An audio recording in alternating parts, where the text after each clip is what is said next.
سنخوض معاركنا معهم وسنمضي جموعا نردعهم ونعيد الحق المغتصب وبكل القوة ندفعهم وبكل القوة ندفعهم. الحمد لله كفى وسلام على عباده الذين اصطفى. أما بعد، أعوذ بالله من الشيطان الرجيم. بسم الله الرحمن الرحيم. وكلوا واشربوا ولا تسرفوا إنه لا يحب المسرفين. صدق الله العظيم. قابل احترام بزرگوں اور عزیز دینی بھائی،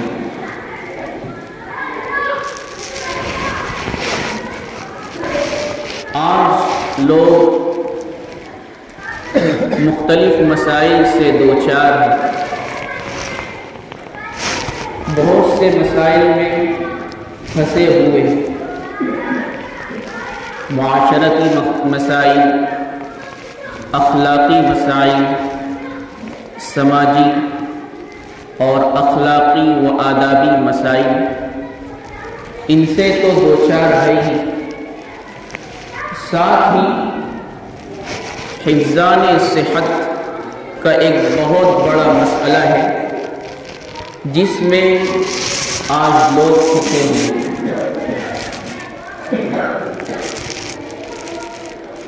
دین اسلام کی جہاں اخلاق، عقائد، عبادات، معاملات اور معاشرت میں مکمل رہنمائی موجود ہے، اسی طرح دین اسلام نے ہمیں اس سلسلے میں محروم نہیں چھوڑا، یتیم نہیں چھوڑا. چنانچہ حفظان صحت کے سلسلے میں اپنے جسمانی ساخت کو برقرار رکھنے، تندرست رکھنے کے سلسلے میں اس کی بہترین گائیڈ لائن موجود ہے. ہم آج حضور صلی اللہ علیہ وسلم کے 3 اہم معمولات کے سلسلے میں کچھ باتیں کریں گے کہ حضور علیہ السلام کے یہ 3 معمولات کیسے ضروری، کیسے اہم، کہ اگر انسان ان تینوں معمولات کو اپنی زندگی میں لاتا ہے تو وہ تمام بیماریوں سے دور رہے گا، بیماری اس کے قریب بھی نہیں بھڑکے گی اور وہ حفظان صحت کی دولت سے مالا مال ہو. وہ 3 معمولات ہیں. حضور علیہ السلام کا کھانے میں کیا معمول ہے، کون سی چیزیں آپ علیہ السلام تناول فرماتے اور کتنی مقدار آپ کے کھانے کی. حضور علیہ السلام کے مشروبات پینے کے سلسلے میں کیا گائیڈ لائن اور حضور علیہ السلام کے سونے کا کیا معاملہ. آپ معلومات لے سکتے ہیں، ہمارے حکیم صاحب بھی موجود ہیں، اور ڈاکٹروں سے، کہ انسان اگر ان 3 چیزوں میں اعتدال اختیار کرے، نہ بالکل کمی اور نہ ہی حد سے تجاوزی، تو اس کی صحت برقرار رہ سکتی، بیماری اس کے قریب بھی نہیں آئے گی. سب سے پہلی چیز کھانے کے سلسلے میں آقا صلی اللہ علیہ وسلم کی رہنمائی کیا ہے. تو حضور علیہ السلام سے کھانے کے سلسلے میں یہ معمولات مروی ہیں کہ آقا صلی اللہ علیہ وسلم جب کھانا کھانے کا ارادہ فرماتے تو آپ کھانا اس وقت کھاتے جب کہ آپ کو خواہش ہو، بھوک لگی ہو. یہ کوئی ہم جو اپنی طرف سے گڑ چکے کہ دوپہر کا کھانا 12:30 بجے ہوگا، 2 بجے ہی ہوگا، رات کا کھانا 8 بجے ہی ہوگا، یہ ہماری بنائی ہوئی چیزیں ہیں اور یہ صحت کے برقرار رکھنے میں انسان کو تندرست اور چاق و چوبند رکھنے میں ہرگز مفید اور کارآمد نہیں، بلکہ کھانا اس وقت کھائے جب کہ اشتہا ہو۔ دوسری بات یہ کہ کھانے کے سلسلے میں اس بات کا خیال رکھا جائے کہ دوپہر کا کھانا ضرور بھی ضرور کھائے، دوپہر کا کھانا ضرور بھی ضرور کھائے، اور رات کے مقابلے میں دوپہر کا کھانا زیادہ ہو۔ یہ یاد رکھنے کی چیز ہے، ناشتہ بھی اور دوپہر کا کھانا بھی۔ فقہائے کرام اس سلسلے میں رقم تراز ہے، لکھتے ہیں کہ انسان کھانے کی مقدار میں کس پہلو کو اختیار کرے۔ تو یاد رکھیے، اتنی مقدار کھانا کہ انسان کی زندگی باقی رہ سکتی، کھائے پیے بغیر تو انسان رہ نہیں سکتا، اتنا کھانا کہ انسان کی زندگی برقرار رہے، یہ فرض ہے۔ اتنی مقدار کھانا انسان پر فرض ہے۔ اگر انسان اتنی مقدار بھی کھانا نہیں کھاتا ہے اور مر جاتا ہے، دنیا سے چل بستا ہے، تو یہ شخص گناہ گار مرا، کل اللہ کی یہاں پوچھ گچھ ہوگی۔ اس لیے کہ انسان کو یہ ہرگز نہیں سمجھنا چاہیے کہ جسم میرا اپنا ہے۔ آپ حدیث مبارکہ اٹھا کر دیکھیے، حضرت سلمان فارسی رضی اللہ تعالیٰ عنہ اپنے بھائی حضرت ابو الدرداء رضی اللہ تعالیٰ عنہ سے کہہ رہے ہیں، ان لنفسک علیک حقا، کہ بلا شبہ تیری ذات کا تجھ پر حق، تیری جان کا تجھ پر حق، وَلِأَهْلِكَ عَلَيْكَ حَقًّا، اور تیری بیوی کا تجھ پر حق۔ جان کا حق کیا ہے؟ کہ جان اللہ کی دی ہوئی امانت ہے، اور مسلمان امانت کی پاسداری بہت خیال سے کرتا ہے۔ امانت کی پاسداری اس کے روئے روئے میں، اس کے بوٹی بوٹی میں بھری ہوئی۔ حضور علیہ السلام نے ایمان اور منافقت کے درمیان حد فاصل ہی امانت کے ذریعے قائم کر دی۔ آپ صلی اللہ علیہ وسلم نے ارشاد فرمایا، لا ایمان لمن لا امانت، کہ جو شخص امانت کی پاسداری نہیں کرتا، امانت کا خیال نہیں رکھتا ہے، امانت چاہے کسی بھی اعتبار سے ہو، لوگوں سے قرض لی، لوگوں سے کوئی پیسے لیے ہو اور اس کے پاس بطور امانت کے رکھے گئے ہو، یہ بھی امانت ہے۔ اگر کسی کی کوئی چیز استعمال کے لیے لیے، یہ بھی امانت ہے۔ اور اسی کے ساتھ ساتھ اللہ کی دی ہوئی یہ جان، یہ جسم، یہ آنکھیں، یہ زبان، یہ ہاتھ پاؤں، یہ اللہ کی دی ہوئی امانت ہے، اسے صحیح جگہ پر لگانا یہ ہمارا فریضہ ہے۔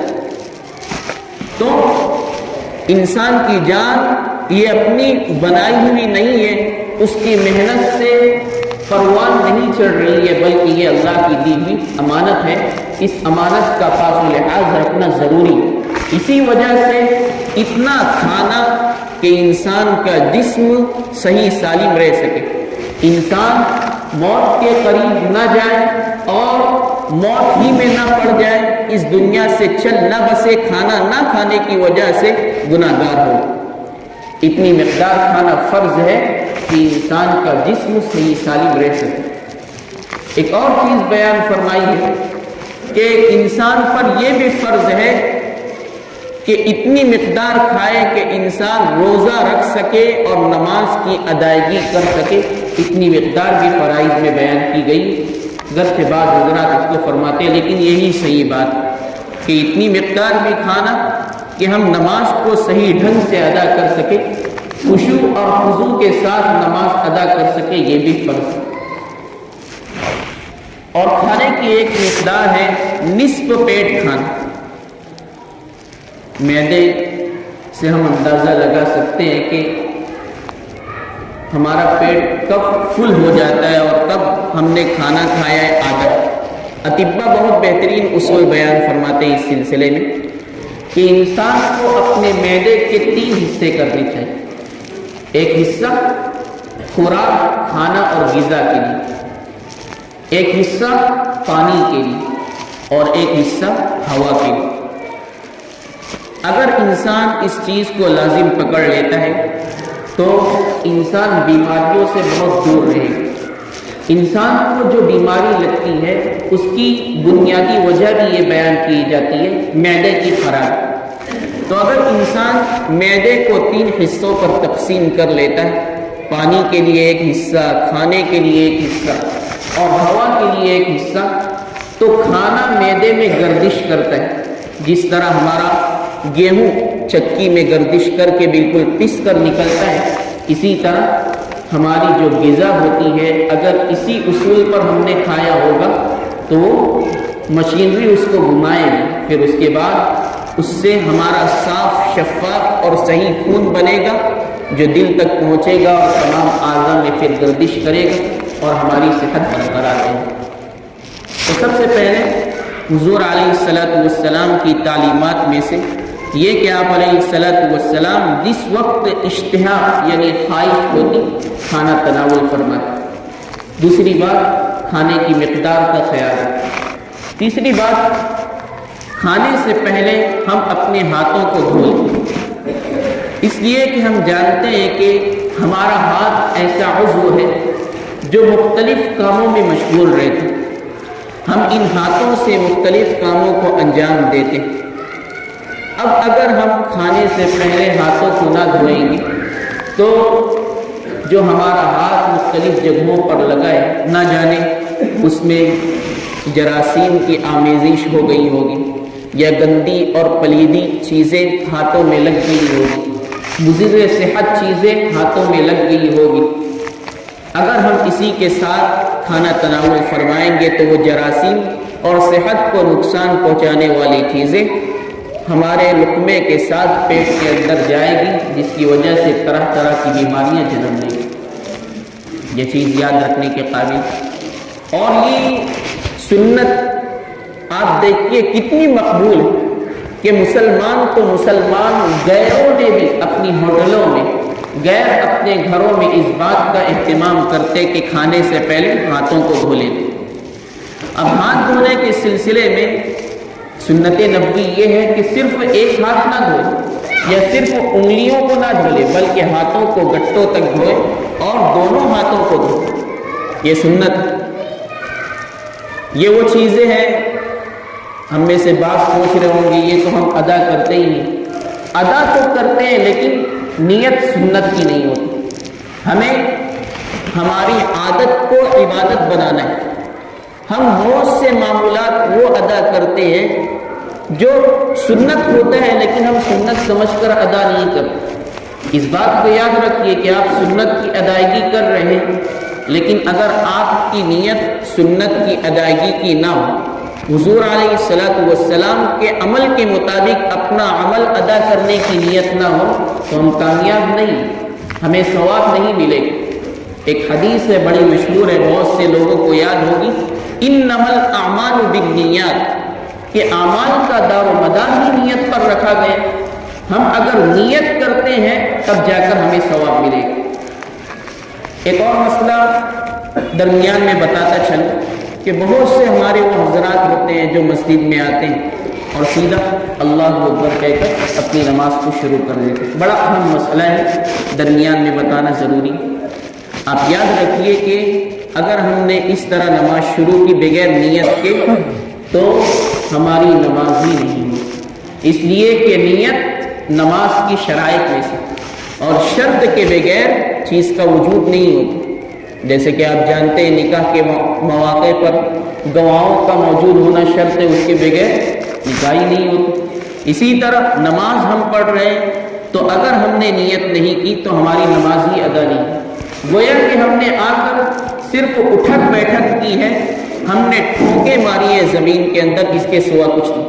تو نیت کی اس قدر اہمیت کہ ہم جب کوئی ایسا عمل کر رہے ہیں جس میں وہ عمل حضور علیہ السلام کے عمل سے مطابقت رکھتا ہے، آقا صلی اللہ علیہ وسلم کی بات سے مطابقت رکھتا ہے، تو ہم صرف نیت کر لیں دل ہی دل کہ میرے نبی نے کھانے سے پہلے ہاتھ دھویا ہے اس لیے میں ہاتھ دھو رہا ہوں، آپ کو ثواب مل گئے۔ ایک سنت کی ادائیگی پر بڑا ثواب ملتا ہے۔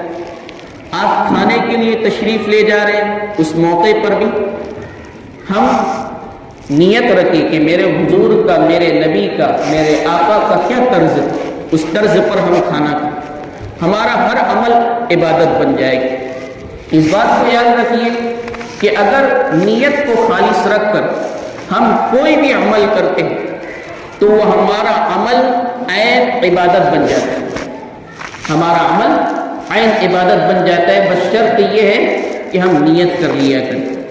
تو کھانے سے پہلے ہاتھوں کو جب دھوئے تو ہم نیت دل میں استحضار رکھیں، حضور کے طریقے پر، حضور کے عمل کی وجہ سے، آپ کی رہنمائی کی وجہ سے میں ہاتھ دھو رہا ہوں، دل میں ارادہ ہو گیا۔ اس کے بعد ہم جب کھانے کے لیے جائیں تو کھانے کے لیے ہمیں بیٹھنا ہے، بیٹھنے میں کیا طرز استعمال کریں؟ حضور صلی اللہ علیہ وسلم کے سلسلے میں یہ بات آتی ہے کہ لا یأکل متکئا، حضور صلی اللہ علیہ وسلم نے کبھی ٹیکا لگا کر کھانا نہیں کھایا۔ ٹیک لگا کر کھانے کی کیا شکلیں ہو سکتی؟ پہلی شکل یہ ہے کہ انسان دیوار کے سہارے سے ٹیک لگا کر کھانا کھائے، اور دوسری شکل یہ ہے کہ انسان زمین کا سہارا لے کر کھانا کھائے۔ ہاں اگر کوئی عذر ہو، مجبوری ہو، عمر دراز ہو، ہاتھ پیر میں تکلیف ہو تو جس طرح سہولت ہے انسان کھا سکتا ہے، اس کو ثواب مل جائے گا۔ اب بیٹھنے کا طرز حضور صلی اللہ علیہ وسلم کا کیا تھا؟ ٹیک لگا کر تو نہیں کھاتے۔ تو 3 طریقے بیان کیے گئے ہیں جو حفظان صحت میں بڑے مفید ہیں۔ پہلا طرز یہ ہے کہ اکڑو بیٹھ کر کھائے۔ دوسرا طریقہ یہ بیان کیا گیا کہ ایک پیر کو بچھا لے، اس کے اوپر بیٹھ جائے اور دوسرا پیر کھڑا رہے، یہ دوسرا طریقہ۔ اور تیسرا طریقہ ہے کہ دونوں پیروں کو انسان باہر نکال دے اور اپنی سرین پر بیٹھ جائے۔ یہ 3 طریقے بیان کیے گئے۔ یہ وہ طریقے ہیں کہ اگر انسان اس پر عمل کرے گا تو اسے جم کھانا جانے کی ضرورت نہیں، پیسے لگانے کی ضرورت نہیں، اس کا پیٹ ایسے ہی باہر نہیں نکلے گا انشاءاللہ۔ اس لیے کہ یہ طریقہ نبوی، ایک پیر پر بیٹھ کر کھائے، اکڑو بیٹھ کر کھائے، یا دونوں پیروں کو باہر نکال دے اور سرین پر بیٹھ کر کھائے۔ یہ 3 ایسے طریقے ہیں کہ جس کی وجہ سے ہمارا پیٹ بھی صحیح سالم رہے گا، باہر کی جانب نہیں نکلے گا۔ یہ طرز حضور صلی اللہ علیہ وسلم کا۔ آپ صلی اللہ علیہ وسلم کے سلسلے میں یہ بات آتی ہے، امی عائشہ فرماتی ہیں کہ حضور صلی اللہ علیہ وسلم کا پیٹ کبھی بھی سینے سے اونچا نہیں، سینے سے باہر نہیں نکلا۔ اس قدر کھانے کے سلسلے میں آپ صلی اللہ علیہ وسلم احتیاط برتتے تھے، اور کوئی بھی انسان اس چیز کو پسند نہیں کرتا ہے کہ اس کا پیٹ باہر نکلا ہو۔ اس لیے کھانے کے سلسلے میں اس بات کو بطور خاص یاد رکھیں کہ ہم مقدار متعین کر لیں، کہیں ایسا نہ ہو کہ زیادہ کھانے کی وجہ سے ہمارے پیٹ سے احتجاج کی صدائیں بلند ہو رہی ہو اور بار بار ڈکار لے رہے ہوں، نماز پڑھنے والوں کو بھی تکلیف دے رہے ہوں اور گھر والوں کو بھی تکلیف دے رہے ہیں۔ اس بات کا خیال رکھیں۔ تو کھانے کی ایک مقدار، بیٹھنے کا جو طرز عمل حضور صلی اللہ علیہ وسلم سے میں نے بیان کیا، کیا تھا آپ کا طریقہ، اس کا خیال رکھیں۔ کھانے سے پہلے ہاتھوں کو دھو لیں۔ ایک اور چیز آتی ہے کہ حضور صلی اللہ علیہ وسلم 3 انگلیوں سے کھاتے تھے، یہ سنت تھی، لیکن ہم غور و خوض کریں تو یہ بات سمجھ میں آتی ہے کہ سنت 4 انگلیوں سے کھانے سے بھی ادا ہو جائے گی۔ کیوں؟ اس کی وجہ یہ ہے کہ آپ صلی اللہ علیہ وسلم کے زمانے میں غذائیں خشک ہوا کرتی، آپ کے سلسلے میں آتا ہے کہ آپ نے کبھی چاول نہیں کھایا، اس لیے کہ چاول وہاں پر موجود ہی نہیں تھا اس موقع پر، روٹی کا رواج تھا، سوکھی روٹی پانی میں بھگو کر کھاتے تھے، کھجور کھاتے تھے۔ ہم بھی کھجور 3 انگلی سے پکڑ کر کھا سکتے ہیں، سوکھی روٹی کھا سکتے ہیں۔ تو ہماری غذائیں چونکہ رقیق ہے، پتلی اور رقیق اور غلیظ، یعنی موٹی اور پتلی غذا سے ملی ہوئی غذائیں ہوتی، تو اس کے سلسلے میں 4 انگلیوں کا بھی ہم استعمال کریں تو سنت ادا ہو جائے گی۔ ایک اور چیز اسلام کی خاصیت میں آپ کو بتلاتا چلوں۔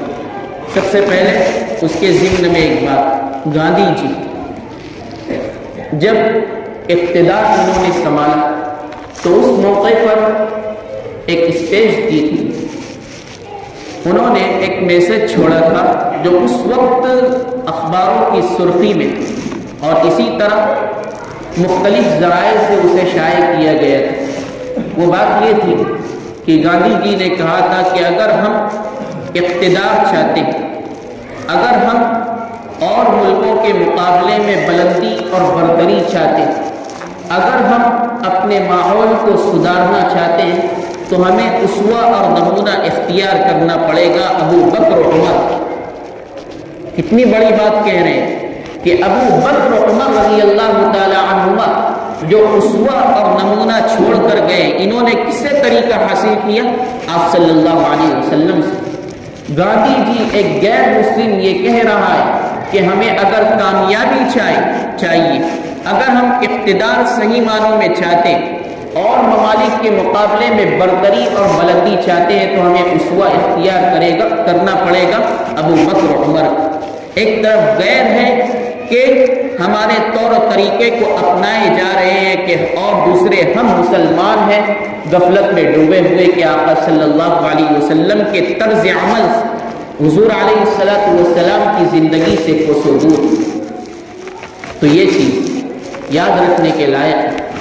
تو حضور علیہ السلام کا کھانے کے سلسلے میں جہاں یہ معمول تھا، وہیں ایک چیز یہ بھی تھی کہ آپ کھانے سے پہلے کی دعا بھول جائے تو کون سی دعا اور کھانے کے بعد کی دعا اس کا بڑا اہتمام فرماتے۔ کھانے سے پہلے کی دعا آپ کو یاد ہوگی، یاد نہ ہو تو یاد کریں، بسم اللہ وعلی برکت اللہ۔ دعا بھول جائے بسم اللہ اولہ و آخرہ۔ کھانے کے بعد کی دعا الحمدللہ الذی اطعمنا وسقانا وجعلنا من المسلمین۔ اتنی پیاری دعائیں ہیں، یہ دعا اور اس کا ترجمہ مختصر سے یاد رکھ لیں، بسم اللہ وعلی برکت اللہ، اللہ کے نام سے کھاتا ہوں اور اللہ کی برکت کو کھا رہا ہوں۔ اور کھانے کے بعد کی دعا بھی بڑی پیاری ہے، تمام تعریفیں اس اللہ کے لیے ہے جس نے مجھے کھلایا پلایا اور مسلمان بنائے۔ یہ بہت اہم دعائیں ہیں، ترجمے کے استحضار کے ساتھ اس کو پڑھیں۔ پھر آپ جب ان دعاؤں کو پڑھیں گے تو اس کا جو مزہ اور لذت آئے گا وہ آپ کو اس بات کا عادی بنائے گا۔ آپ جب قدم قدم پر توحید کا اقرار کریں گے، اللہ کی وحدانیت کا اقرار کریں گے تو یہ چیز آپ کو اس بات کا عادی بنا دے گی اور آپ کے ذہن و دماغ میں یہ بات بٹھا دے گی کہ چاول کا ایک دانہ، گیہوں کا ایک دانہ ہی اللہ کی قدرت کا شاہکار ہے۔ آپ اندازہ تو لگائیے کہ اللہ تبارک و تعالیٰ نے ایک دانے کو پیدا کرنے کے لیے کتنے مراحل سے اسے گزارا۔ ایک دانہ ہی اللہ تبارک و تعالیٰ کی قدرت کا شاہکار ہے۔ ایک دانے کو اگانے کے لیے زمین سے نکالنے کے لیے کیسے کیسے مراحل طے ہوتے۔ آپ دیکھیے کہ دانے کو زمین پر بویا جاتا ہے، سورج اس کے لیے اپنے آپ کو جلانا گوار کرتا ہے، چاند اس کو اپنی ٹھنڈک پہنچاتا ہے اور ہوائیں بادلوں سے آب اٹھا کر بھاپ اٹھا کر وہاں لاتی ہے اور برساتی۔ اس کے بعد اس دانے کو نکالنے کے لیے زمین اپنے سینے اور جگر کو چاک ہونا قبول کرتی ہے۔ اس کے بعد جا کر ہمیں یہ دانہ حاصل ہوتا ہے۔ ہم اللہ کی یہ غذا کھا رہے ہیں، ہم اس بات کا اندازہ لگائیں کہ کتنے مراحل سے گزر کر یہ غذا ہمیں حاصل ہوئی ہے۔ یہ غذا کا حاصل ہونا اور کھانا ہمیں ضرور اس بات پر آمادہ کرے گا کہ ہم ہر لقمے پر اللہ کا شکر ادا کریں۔ اسی لیے یہ دعائیں سکھلائی گئی ہیں کہ ہم کھانے کے شروع میں اللہ کا نام لے کر کھائیں، کھانے کے درمیان میں بھی اللہ کی حمد و ثنا ہو اور کھانے کے بعد بھی اللہ کی تعریف ہو، تو رزق دینے والا خدا بھی اس پر خوش ہو جائے گا اور ہم سے راضی رہے گا۔ تو دعاؤں کا اہتمام کریں اور کھانے کے بعد کھانا کھانے کے بعد کی دعا پڑھ لیں اور ہاتھوں کو دھو لیں۔ یہ پیاری سنتیں ہیں جو یاد رکھنے کے لائق۔ مشروبات کے سلسلے میں حضور صلی اللہ علیہ وسلم کا کیا معمول؟ کھانے کے بعد حفظان صحت کے لیے، صحت کو برقرار اور تندرست رکھنے کے لیے جو مفید چیز ہے وہ ہے ایسا پانی جو تمام قسم کی گندگیوں سے پاک صاف پانی۔ پانی پینے سے انسان کی صحت بحال ہوگی اور کچھ تندرستی ملے گی، لیکن اگر ہم پانی کو غذا بنانا چاہتے ہیں تو اس میں بھی حضور صلی اللہ علیہ وسلم کی رہنمائی موجود ہے۔ حضور صلی اللہ علیہ وسلم پانی اور دودھ کو مکس کر کے پیا کرتے تھے، تو یہ چیز پیاس بجھانے کے ساتھ ساتھ غذا کا بھی کام دے۔ اسی طرح شہد پانی میں ملا کر پینا آپ علیہ السلام کا معمول، اس کے ذریعے انسان مختلف امراض سے دور ہو جاتا ہے، بڑی بڑی بیماریاں اس کے قریب بھی پھٹکنے نہیں پاتی اس چیز کو اختیار کرنے کی وجہ سے۔ پانی کے سلسلے میں شروع میں بسم اللہ پڑھ لیں، پانی پینے کے بعد الحمدللہ۔ پانی 3 سانس میں پیے، یہ طبی اعتبار سے بھی مفید ہے اور سنت نبوی کی بھی ادائیگی۔ پانی میں پھونک نہ مارے، کیونکہ جب ہم پھونک مارتے ہیں تو مختلف جراثیم اس پانی کے اندر چلے جاتے ہیں اور پھر وہی چیز ہمارے جسم میں جاتی ہے تو طرح طرح کی بیماریاں وجود میں آتی ہیں۔ پانی کو 3 سانس میں پینا ہے اور ہر سانس کے بعد الحمدللہ۔ اب پینے کے سلسلے میں اس بات کو یاد رکھیں کہ گلاس منہ میں لگا ہے اور اسی طرح چھوڑے پھر پی لیا، پھر چھوڑے پھر پکڑ لیا، یہ سنت نہیں، بلکہ سنت یہ ہے کہ جب ہم گلاس لیں 1 سانس میں پانی پیے، اس کے بعد گلاس کو منہ سے الگ کر دے اور الحمدللہ پھر پانی پیے، دوسری سانس مکمل کرنے کے بعد منہ سے ہٹا لے الحمدللہ کہیں، اسی طرح تیسری مرتبہ، تو ہماری صحت کی حفاظت بھی ہو رہی ہے اور سنت کی ادائیگی بھی ہو رہی ہے، ایک تیر سے 2 شکار ہو رہے ہیں۔ تو یہ دوسری چیز ہے۔ یہ 2 معاملات حضور صلی اللہ علیہ وسلم کے صحت کو برقرار رکھنے میں بہت مفید ہے۔ ایک اور تیسری بات، نیند، سونا۔ آقا صلی اللہ علیہ وسلم کے سلسلے میں آتا ہے کہ آپ عشاء سے پہلے سونا پسند نہیں فرماتے تھے اور عشاء کے بعد بات چیت کرنا پسند نہیں فرماتے۔ یہ چیز کامیابی کی کلید اور کنجی، اگر ہم اس پر عمل پیرا ہو جائے تو ہم بہت سی خیروں کو، بہت سی اچھی چیزوں کو سمیٹ سکتے ہیں کہ عشاء سے پہلے نہ سوئیں بلکہ عشاء کی نماز ادا کریں، اس کے بعد عشاء کے بعد بات چیت نہیں کرنا ہے تو کیا کرنا ہے، عشاء کے بعد سو جانا ہے۔ ہم جلدی سوئیں گے اور جلدی اٹھیں گے تو اس سے ہمارے جسم صحت کے ساتھ برقرار رہے گا، ہمارے جسم کی تندرستی برقرار رہے گی۔ اطباء بھی یہی فرماتے ہیں کہ انسان کو نیند کی ایک مقدار طے کر لینی چاہیے، نہ زیادہ سوئیں اور نہ ہی کم سوئیں۔ اللہ تبارک و تعالیٰ کا بھی ارشاد ہے وَجَعَلْنَا اللَّيْلَ لِبَاسًا، کہ اللہ تبارک و تعالیٰ نے رات کو لباس بنایا۔ بعض مقامات پر آتا ہے کہ اللہ تعالیٰ نے رات کو سونے کے لیے بنائے، لیکن ہمارا معمول بالکل اس سے اپوزٹ ہے، اس کے بالکل مخالف ہے کہ ہم راتوں کو جاگتے ہیں اور دن میں سوتے ہیں۔ ہمارے دن کب ہوتا ہے؟ صبح 10 بجے، صبح 11 بجے، تب جا کر ہماری آنکھیں کھلتی ہیں، پھر اسی سستی کے ساتھ کام پر جاتے، ہمارے نہ کام میں برکت اور نہ ہی کسی چیز میں برکت۔ یہ معمول بنا لیا گیا ہے کہ راتوں کو چوراہوں پر بیٹھے رہتے ہیں اور گپ شپ کرتے رہتے ہیں، یہ اخلاقی اعتبار سے بھی برا ہے، لوگوں کو اذیت بھی پہنچانا ہے اور سنت نبوی کے بھی مخالف۔ مختلف قسم کی برائیاں اس چیز میں جمع ہو جاتی ہیں۔ سنت کی مخالفت کرنے کا گناہ الگ، لوگوں کو تکلیف ہوتی ہے اس کا گناہ الگ، اور خود اپنے اخلاق کو بگاڑ رہے ہیں اس کی قباحت الگ۔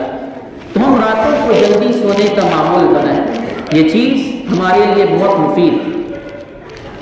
اور جو چوراہوں پر نہیں بیٹھے ہوئے ہوتے ہیں ہمارے بچے، آج انہیں ایک بری لت پڑ چکی کہ وہ موبائل کی دنیا میں اس طرح کھو چکے ہیں کہ رات میں 2-3 بج جاتا ہے اور انہیں خبر ہی نہیں ہوتی۔ واٹس ایپ پر چیٹنگ ہو رہی ہے، نہ جانے کس سے باتیں ہو رہی ہیں، اور اسی طرح مختلف قسم کی گندی تصاویر دیکھی جا رہی ہے، ویڈیوز اور فلمیں دیکھی جا رہی ہیں جس کی ہمارا اسلام اجازت نہیں دیتا ہے، اور ماں باپ اس سے غافل ہیں۔ ہمارا اسلام اس بات کی رہنمائی کرتا ہے کہ آپ ایک ایک چیز کی جانچ کیجیے کہ ہمارا بچہ اپنے بیگ میں، اپنے بستے میں کیا رکھتا ہے۔ آپ کو نہیں معلوم کہ اس کے بیگ اور بستے میں نشہ آور چیزیں ہوتی ہیں، سگریٹ ہوتی ہے، تمباکو، گٹکے، نشہ آور چیزیں ہوتی ہیں۔ آپ کو خبر نہیں، وہ اپنے بیگ میں موبائل رکھتا ہے اور رات میں سونے کے وقت نہ جانے اس کی راتیں کب ہوتی ہیں۔ ہمیں اس کی نگہداشت کرنا بہت ضروری ہے۔ ایک حدیث بیان کرتا چلوں کہ ہر انسان کی یہ خواہش ہوتی ہے کہ میں اپنے بچے کو بڑا سے بڑا تحفہ دوں، سب کی خواہش ہوتی ہے۔ حضور علیہ السلام نے قیمتی تحفہ کس کو ارشاد فرمایا؟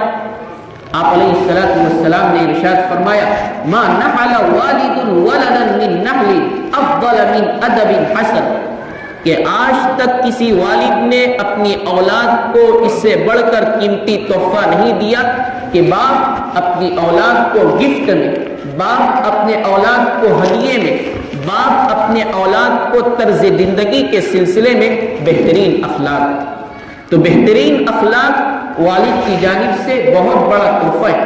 اگر ہم قیمتی اخلاق، اچھی تربیت سے مالا مال نہیں کرتے، ہم اپنے بچے کو بڑے سے بڑا موبائل دلا رہے ہیں، اچھی سے اچھی گاڑیاں دلا رہے ہیں، ہم اس کے لیے عمارت پر عمارتیں تعمیر کر رہے ہیں، بلڈنگ اس کے لیے وقف کر رہے ہیں، یاد رکھیے گا یہ چیز آپ کی جانب سے کوئی حیثیت نہیں رکھتی۔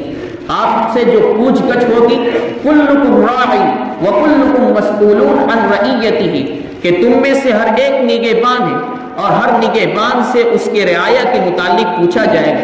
حاکم ہوتا ہے، اس کے محکوم ہوتے ہیں، تو بادشاہ سے پوچھا جائے گا کہ تو نے اپنے رعایا کے ساتھ کیا کیا۔ اسی طرح گھر کا حاکم باپ ہوتا ہے، گھر کی حاکمہ ماں ہوتی ہے، ان سے پوچھا جائے گا اولاد کے سلسلے میں کہ ہم نے آپ کو اولاد دی، ہم نے آپ کو اپنی قیمتی امانت دی تھی تاکہ آپ اسے سنواریں، اسے بنائیں، آپ نے اپنی اولاد کو کیا سکھایا، کتنے اچھے اخلاق دیے، یہ ہماری پوچھ گچھ ہونی۔ اس لیے اس بات کا خیال رکھیں کہ ہم خود بھی راتوں کو جلدی سو جائیں اور اپنے بچوں کو بھی اس کا عادی بنائیں۔ اس سے ہماری صحت برقرار رہے گی، اس سے ہماری صحت میں کوئی فرق نہیں پڑے گا اور ہم بیماریوں سے کوسوں دور رہیں گے۔ آقا صلی اللہ علیہ وسلم کا بھی یہ طرز عمل ہے کہ کھانے کے سلسلے میں اعتدال، میانہ روی ہو، نہ زیادہ کھایا جائے اور نہ ہی بالکل کم۔ حضور علیہ السلام ہماری اسلامی تعلیم نے اس چیز کا پابند نہیں بنایا کہ ہم یہی کھائیں اور یہ چیز نہ کھائیں، اس لیے کہ یہ فطرت کے خلاف ہے، ماحول کے خلاف ہے۔ ہم جو کھانا چاہیں کھا سکتے ہیں بشرطے کہ حلال ہو، لیکن ایک مقدار طے کر لے، اسی مقدار میں کھانا کھائیں۔ کھانے کے سلسلے میں نبوی ہدایات کو ملحوظ رکھیں، پانی پینے، مشروبات کے سلسلے میں آقا صلی اللہ علیہ وسلم کی تعلیمات کو سامنے رکھیں، اور حضور علیہ السلام سے سونے کے سلسلے میں جو تربیت منقول ہے اس کا خیال رکھیں۔ بس اس ایک بات پر اپنی بات کو ختم کروں گا کہ آپ علیہ السلام جب سوتے تھے تو آپ کا معمول یہ تھا کہ دانا ہاتھ نیچے ہوتا، اس کے اوپر آپ کا رخسار ہوتا اور آپ کا بایاں ہاتھ اس طرح ہوتا اور آپ آرام فرماتے۔ اس کا فائدہ یہ ہے کہ دل پر بوجھ نہیں ہوتا، اس لیے کہ دل الٹی جانب ہوتا ہے اور معدے کا اینگل جو ہوتا ہے وہ اچھی طرح گردش کرتا ہے اور کھانا ہضم ہو جاتا ہے، یہ اس کا فائدہ ہے۔ تو رات ہی رات میں آپ کا کھانا ہضم ہو جائے گا اور آپ بیماری سے محفوظ رہیں گے۔ اس کے برخلاف اگر ہم الٹی کروٹ سوتے ہیں تو ہمارے قلب پر بوجھ ہوگا،